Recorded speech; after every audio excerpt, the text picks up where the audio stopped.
Hello dear students, चलिए अब हम अपना टॉपिक कंटिन्यू करते हैं। दो पार्ट्स हम ऑलरेडी इसके डिस्कस कर चुके हैं अपने टॉपिक के इंडियन इकोनॉमिक डेवलपमेंट के अंतर्गत। अब हम इसका जो थर्ड और वेरी इंपॉर्टेंट पार्ट है उसको डिस्कस करने जा रहे हैं। That is the main features, problems and policies of agriculture, जिसमें कि हम इंस्टीट्यूशनल एस्पेक्ट्स को, न्यू एग्रीकल्चर स्ट्रेटजी को डिस्कस करेंगे। उसके बाद हम इंडस्ट्री के पॉइंट ऑफ व्यू से हम 1956 की इंडस्ट्रियल पॉलिसी और स्मॉल स्केल इंडस्ट्रीज़ का क्या रोल है, क्या इंपॉर्टेंस है, उसको डिस्कस करेंगे। और लास्ट में हम इस टॉपिक के अंतर्गत डिस्कस करेंगे फॉरेन ट्रेड को। तो चलिए स्टार्ट करते हैं हम अपना topic, main features, problems and policies of agriculture. तो हमने 1950 से लेकर 1990 तक इकोनॉमिक प्लानिंग के दौरान जो जो हमने अचीव किया, जो जो हमारे फेलियर्स थे, उसको हमने एक आउटलाइन की तरह लास्ट लेक्चर में डिस्कस कर लिया है। अब हम डिटेल में डिस्कस करेंगे कि एग्रीकल्चर, इंडस्ट्री और ट्रेड, इसमें क्या इम्प्रूवमेंट हुई जब से हमने 1951 से प्लानिंग को इनिशिएट किया। तो डिटेल में हम देखेंगे। सबसे पहले हम देखते हैं अपना पहला सेक्टर, दैट इज़ एग्रीकल्चर। हमें पता है कि लैंड रिफॉर्म्स को इंट्रोड्यूस कर दिया गया था। लैंड रिफॉर्म्स की इंट्रोडक्शन से क्या हो गया, जो इंटरमीडिएटरी थे, जो जमींदार सिस्टम था, वो ख़त्म हो गया। हमें पता है कि ब्रिटिश टाइम में इनके बीच में बहुत ज़्यादा रिफ्ट चल रहे थे, ज़मींदारों के और टिलर के बीच में।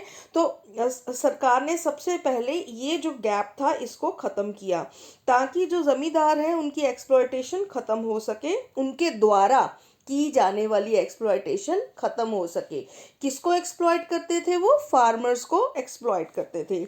दूसरा जो मेजर स्टेप गवर्नमेंट ने उठाया, उन्होंने लैंड होल्डिंग्स पे सीलिंग लगा दी कि अब कितनी लैंड जो है, एक व्यक्ति के पास कितनी लैंड जो है हो सकती है, कितनी लैंड का वो ऑनर हो सकता है। तो थर्ड जो मेन स्टेप था, that is consolidation of holding, यानी कि गवर्नमेंट ने क्या किया कि जो फ्रेगमेंटेड लैंड थी, छोटे छोटे टुकड़ों में बटी हुई लैंड थी, उसको इकट्ठा करके जोड़ के बड़ी पीस ऑफ लैंड जो है लोगों को प्रोवाइड करवाई गई। यानी कि गवर्नमेंट ने आपस में म्यूचुअली लोगों की जो लैंड थी उसको ट्रांसफ़र कराया। तो इससे क्या हो गया कि 1633 लाख हेक्टेयर्स जो लैंड के थे, वो कंसोलिडेशन होल्डिंग होने के कारण वो भी जो है एरिया खेती बाड़ी के लिए रेडी हो गया।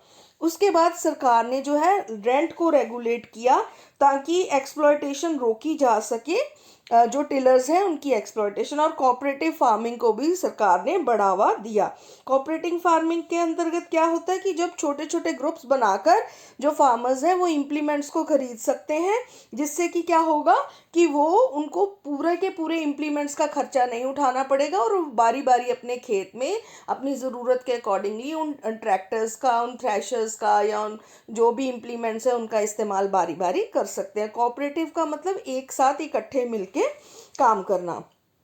देन टेक्निकल रिफॉर्म्स जो हुए उस वक्त 1950 से 1990 के दौरान, जैसे हमने पहले भी बात की थी, ग्रीन रेवोल्यूशन का पीरियड था वो, और उसमें हमने high yielding variety of seeds का इस्तेमाल करना शुरू कर दिया। तो ये जो पीरियड था मेनली 1967 एंड देन 68, इसमें हमारी जो ग्रेन्स की प्रोडक्शन थी तो 25% बढ़ गई, और इंडिया जो था सेल्फ सफिशिएंट हो गया ग्रेन्स की प्रोडक्शन में। तो ये एक बहुत ही बढ़िया स्टेप था। उसके बाद जो high yielding variety of seeds थे, हमने किस किस क्रॉप में सबसे ज़्यादा यूज़ किए? बाजरा, राइस, मेज़, जवार, कॉटन, जिससे कि क्या है, इनकी प्रोडक्शन और प्रोडक्टिविटी मैनीफोल्ड्स बढ़ गई। देन केमिकल फर्टिलाइजर्स का इस्तेमाल करना हमने शुरू कर दिया, और 272.28 लाख टन जो है केमिकल फर्टिलाइजर्स यूज़ हुआ 2018-19 में इंडिया में। चलो ये तो हमने रीसेंट डाटा भी साथ में बता दिया। उसके बाद जो इंसेक्टिसाइड्स और पेस्टिसाइड्स का यूज़ है ये भी काफ़ी बढ़ गया। इसका क्या कारण था? ताकि जो क्रॉप है उसको पेस्ट और डिसीजेस से बचाया जा सके। सरकार ने इरिगेशन फैसिलिटीज़ के काफ़ी प्रोजेक्ट्स को लॉन्च किया। जब हम आज़ाद हुए थे 1951 के अराउंड, 1947 में आज़ाद हुए, और 1951 के अराउंड जस्ट 70% हमारी लैंड जो थी वो उसमें परमानेंट मीन्स ऑफ इरिगेशन थे, जबकि प्लानिंग के बाद ये 45% एरिया जो था अंडर इरिगेशन आ गया। और आज की अगर हम बात करें तो इंडिया में ऑलमोस्ट 99% जो एरिया है वो इरिगेटेड लैंड के अंदर आता है। उसके बाद है बहुत ही इम्पॉर्टेंट, ये देखिए, ये मैंने एक पिक्चर भी अपलोड की है जिसमें आप देख सकते हो कि एग्रीकल्चर सेक्टर की एक्टिविटीज़ को शो किया गया है। तो अब हम बात करते हैं ये सारी जो हमने रिफॉर्म्स लेके आए हैं एग्रीकल्चर सेक्टर में, इससे हमें क्या फ़ायदा हुआ ग्रीन रेवोल्यूशन से। तो सबसे पहला फ़ायदा, हमारी क्रॉप की प्रोडक्टिविटी बहुत ज़्यादा बढ़ गई। जो वीट की प्रोडक्टिविटी थी वो 3421 केजी पर हेक्टेयर हो चुकी है अब तक, एज कंपेयर टू 660, जो कि हमने ये डाटा हमने अपने फर्स्ट लेक्चर में ये डाटा मैंने आपको ऑलरेडी शो किया हुआ है, और ये सेम डाटा है जो इस थर्ड टॉपिक में भी हम यूज़ कर रहे हैं।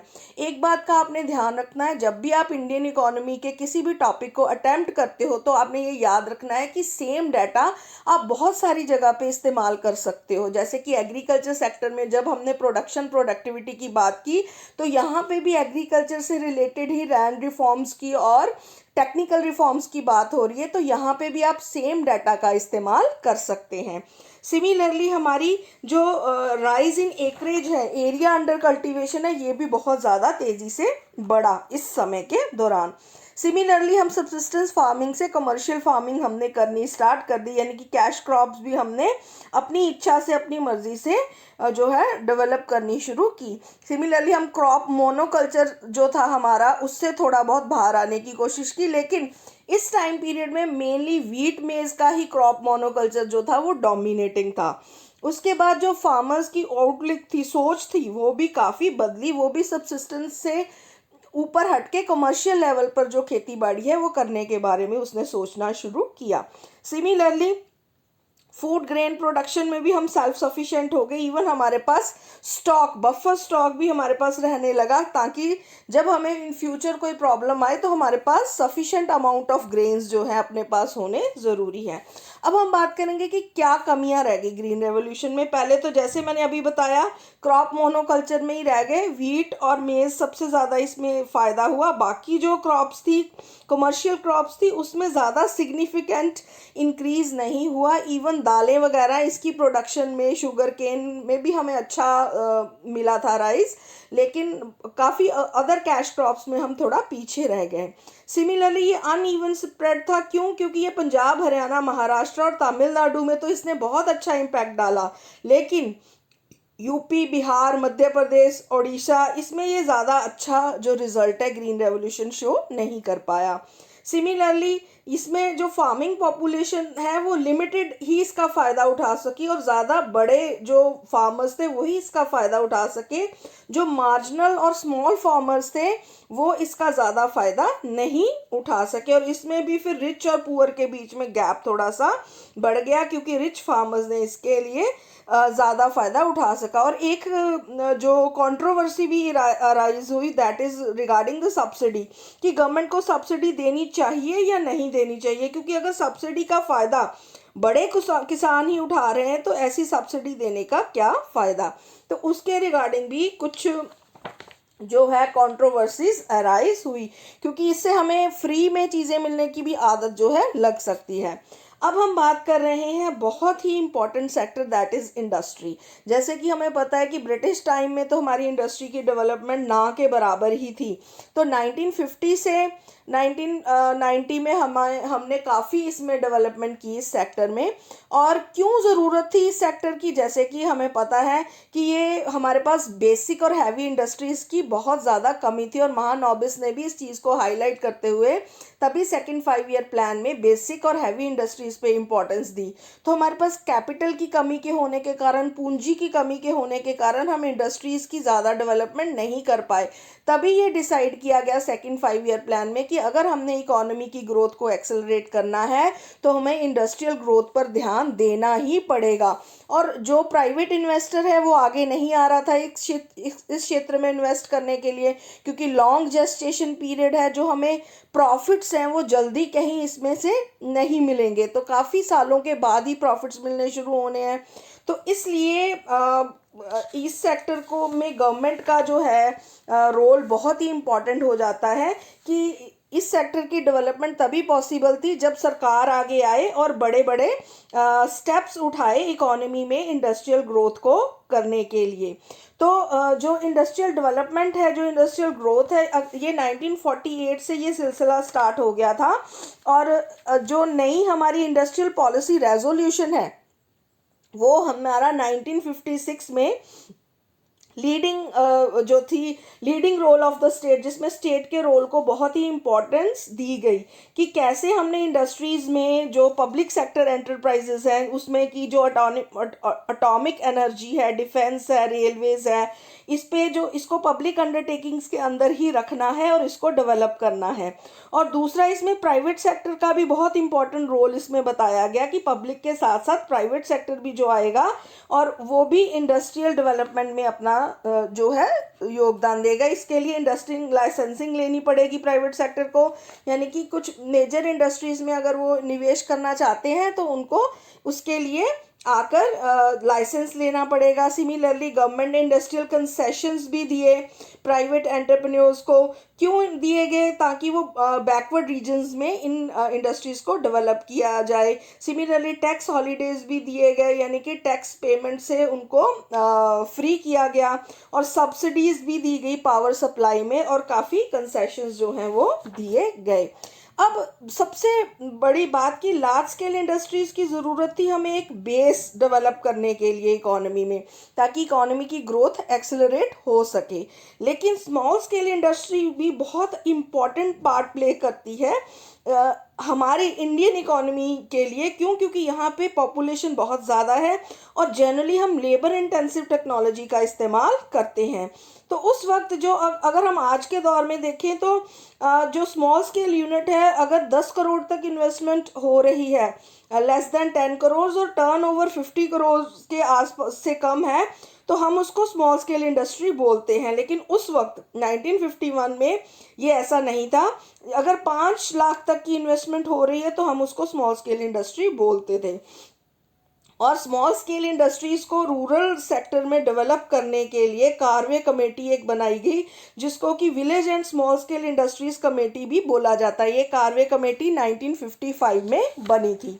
तो इस कमेटी ने जो है एम्फेसाइज किया कि जो स्मॉल स्केल इंडस्ट्रीज़ है ये बहुत ही इम्पॉर्टेंट है और इंडिया जैसी कंट्री में इसका डेवलप होना बहुत ज़रूरी है, क्योंकि ये लेबर इंटेंसिव है और एम्प्लॉयमेंट फ्रेंडली है और ये इक्वालिटी ओरिएंटेड भी है, यानी कि ये लोगों में रिच और पुअर में जो गैप है उसको कम करने की कोशिश करती है। और ये ऐसी जगहों पे भी इस्टेब्लिश हो सकती हैं जो कम डेवलप्ड हैं और यहाँ डेवलप होने से वहाँ के लोगों को रोज़गार मिल जाएगा। जैसे लार्ज स्केल इंडस्ट्रीज थी हमारी, जैसे कि भिलाई स्टील हो गया, रुड़की स्टील, ये वहाँ इस्टेब्लिश थी जहाँ पे कि रॉ मटेरियल इनके पास था। तो जो लोकेशनल फ्लेक्सिबिलिटी है ये प्रोवाइड लार्ज स्केल इंडस्ट्रीज के लिए हेल्पफुल हो सकती है स्मॉल स्केल इंडस्ट्री। सिमिलरली जो स्मॉल स्केल इंडस्ट्रीज हैं ये बहुत कम इन्वेस्टमेंट की ज़रूरत होती थी। उस जैसे कि मैंने आपको बताया कि जस्ट 5 लाख की इन्वेस्टमेंट के साथ ही एक स्मॉल स्केल इंडस्ट्री को स्टार्ट किया जा सकता था। तो बहुत ज़्यादा लोग जो लोगों को एम्प्लॉयमेंट देने में ये सक्षम थी और बहुत कम निवेश के साथ। तो जो हमारी सिचुएशन थी इंडियन इकोनॉमी की उस वक्त, उन हालातों को देखते हुए स्मॉल स्केल इंडस्ट्रीज़ का बहुत बड़े लेवल पे डेवलप होना बहुत ही ज़्यादा ज़रूरी था। अब हम बात करते हैं ट्रेड की, कि उस वक्त हमारे ट्रेड सिचुएशन क्या थे। जैसे मैंने आपको पहले भी बताया कि अंग्रेज़ों के टाइम में वो अपने बेनिफिट के लिए ट्रेड करते थे, हमारी जो रॉ मटेरियल है उनको एक्सपोर्ट करते थे, खुद की बनी हुई वस्तुओं को यहाँ पे इंपोर्ट करते थे।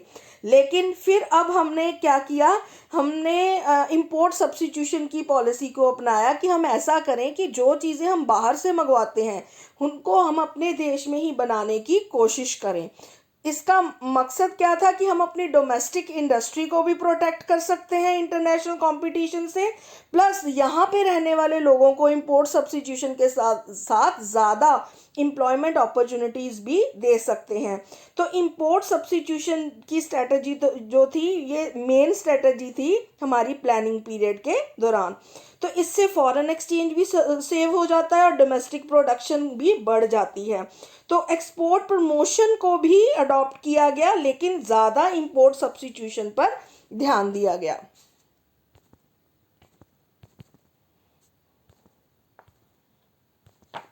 तो अब हम बात करते हैं ग्रोथ स्ट्रेटजी की। तो जो अभी तक हमने 3 सेक्टर्स की बात की, मेनली हमने एग्रीकल्चर, इंडस्ट्री और फॉरेन ट्रेड की बात की है। तो ये हमारी ग्रोथ जो स्ट्रेटजी हमने अडॉप्ट की इन तीनों सेक्टर्स को देखते हुए, इसने क्या, इसके मेनली फीचर्स थे और इसका हमें क्या फ़ायदा हुआ और क्या नुकसान। पहले तो मेन रोल कौन प्ले कर रहा था इस सारी ग्रोथ स्ट्रेटजी में, जो हमने प्लानिंग की ग्रोथ स्ट्रेटजी की, इसमें पब्लिक सेक्टर का रोल अहम था। सरकार ने बहुत सारी बड़ी बड़ी इंडस्ट्रीज जो थी अभी भी अपने कंट्रोल में रखी।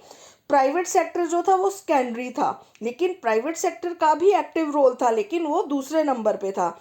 इंपोर्ट सब्स्टिट्यूशन मेन टारगेट था और लार्ज स्केल इंडस्ट्रीज थी वो जस्ट बेस, एक इकोनॉमी को एक्सेलरेट करने के लिए, ग्रोथ रेट को बढ़ाने के लिए लार्ज स्केल इंडस्ट्रीज को सेकंड 5 ईयर प्लान में अनबैलेंस्ड ग्रोथ स्ट्रेटजी के अंतर्गत खूब उस पर ध्यान देते हुए इंडस्ट्रियल डेवलपमेंट की गई। उसका हमें एक ये भी हुआ कि सेकंड 5 ईयर प्लान में सिर्फ और सिर्फ इंडस्ट्रीज पर ध्यान दिया गया और हमारी फूड ग्रेन प्रोडक्शन बहुत कम हो गई।